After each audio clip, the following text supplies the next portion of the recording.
के बात है यार हैं ये बात है यार। जिस टाइम आओ कौन सोई पड़ी हो आप तेरे को मसला मसाइल तो नहीं क्या कर रही है क्या कर रही हूँ यार? सोई पड़ी है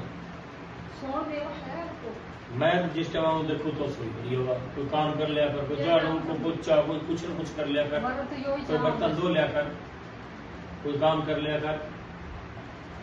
हमारा तो चाह यही काम कर दिया बस आता गली में हो एक टाइम नहीं हो रहा मैं था शीशल सुकेश में बैठा के लाकर वर्क करूँ है तो कोई काम करा यार मैं काम करूँ ना करूँ मेरे काम में जरूर मेरा मकसद है धंधा मेरे घर के मकसद है मैं करूँ ना करूँ चाहे किसी को कराऊँ क्या करवाऊँ काम वहाँ सबके जाऊँ तेरे में सुबह शाम दोपहर सबके काम जाऊँ तेरे में कोई आकर नाम चीज है तो मेरे माँ का लूंगी तो मैं चर्चा लेता तेरे माँ का लोग तेरे को जगह बहुत करा सकते काम भी उठे करो कपड़े भी उठे करो बर्तन भी उठे करो ना एक को जगह किस तरह अलग अलग बनवा देना अगर क्या चीज है कैसे पता लग जाएगा किस तरह का काम। अच्छा हाँ अलग अलग का मतलब भाई ना गुस्ल खाना अलग मशीन वाली जगह अलग हो ठीक है। अच्छा अच्छा अच्छा बात ये नहीं है। हाँ हाँ गुड गुड ये बात है जैसे इतनी भी आकर कौन भाई हम कैमरा है को जगह बुलाई करते हैं। कैमरे का कोई मसला है हाँ। जबान तब्दील हमारी अच्छा हाँ जुबान ना ये पूरा बैठ के काम करना जा नहीं पहला पहला बात और कर लेना बैठ के यार के मैं तो गोदी में पड़ागा बात करेगा कोई तो फिर साइड पर बैठ जा करा बोले फिर खड़ी तो ले करा मुड़ी जा खड़ी तो मत करा बाल ले लपले बाल है शौक कर ले ये पकड़ी है ये इस तरह पकड़ एक आध तेल बहुत अच्छी वाले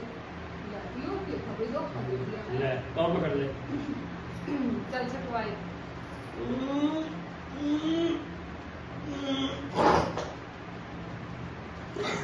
नहीं मैं सुखी हो इसी माना मैंने बड़ा जोरा तेरे में यार मेरे को जान कोई बड़ा जोरा तेरे में छटवा छटवा ना बस ये भाई ना गुदगुदिया ना करे तो गुदगुदिया करा मैंने पता यो